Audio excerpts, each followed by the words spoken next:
So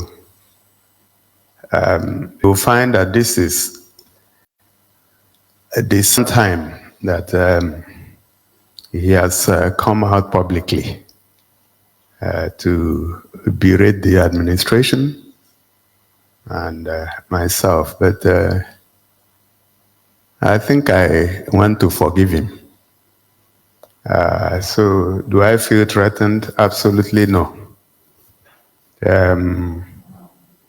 But then, people are different. I guess what happened was that he was a bit terrified with the because he was there in Abia, like you rightly mentioned.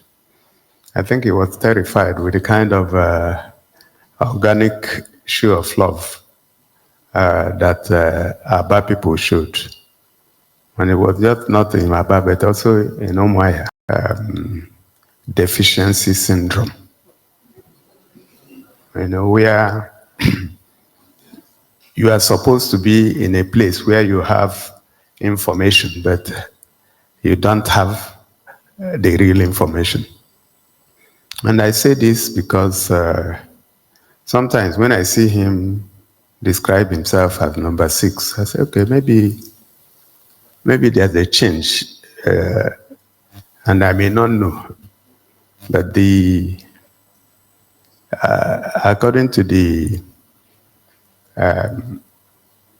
Protocol Act or Bill of 2000, the number 6 man should be the Deputy Senate President. But if you take out the Chief Justice of the Federation, then the Deputy Speaker can be number 6. But except if he has changed, I may not know. But that's a little part of the issue. If, as a Deputy Speaker, you want to speak about, and I want to also thank all the people that have responded, because if you notice, the first time he did a video, either earlier in the year or late last year, I was taken up here, and I said I had no response. The only response I gave was that I don't have the anointing to speak about what will happen in 2027 by 2025. And I still think that I do not have that anointing. So I have a mandate, and that mandate runs till 2027. So, but if somebody can stand up and say, this is what will happen in, am I to question him? But there are a few things that I know. I know that power belongs to God. And I know he gives it to who he wills. Those, I can assure you, I know. And like I told them the other day in a church service, I also know about what is written in Lamentations. We say that we should not speak when the Lord has not spoken. I'm saying this because we are all Christians. So it would be sad if somebody comes out and says that the state government receives 38 to 40 billion. Whatever you say should be taken very, very seriously if you are number 6. Okay, so those who know better have shown that we receive just about half of that. And but it's not for me to argue. When you also say that we have spent the APSEED funds, when you were the one that sat to give the approval a few weeks ago. So you know how some of these things happen. So for me, I think people should focus on the jobs that they have been given. I hear he wants to run for governorship in 2027. That's fine. It is his fundamental human right. Nobody should stop him. But again, we must respect the law.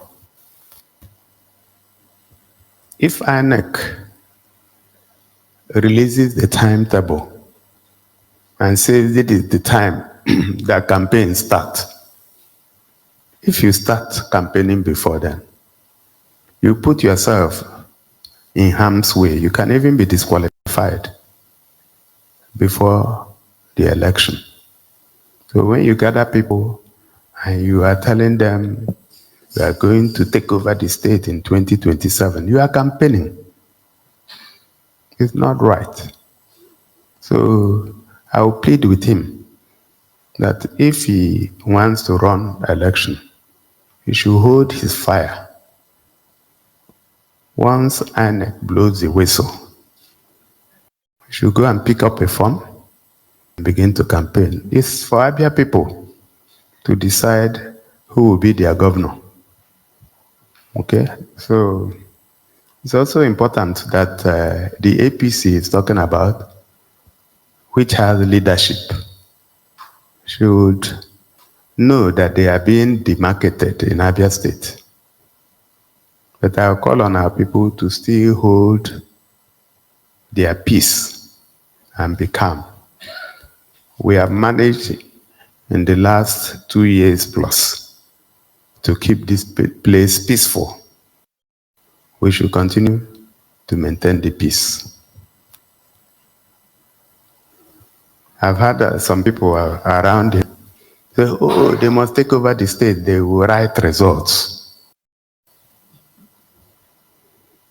The only advice I have for them is that if they truly want to write results, they should write something else before that time.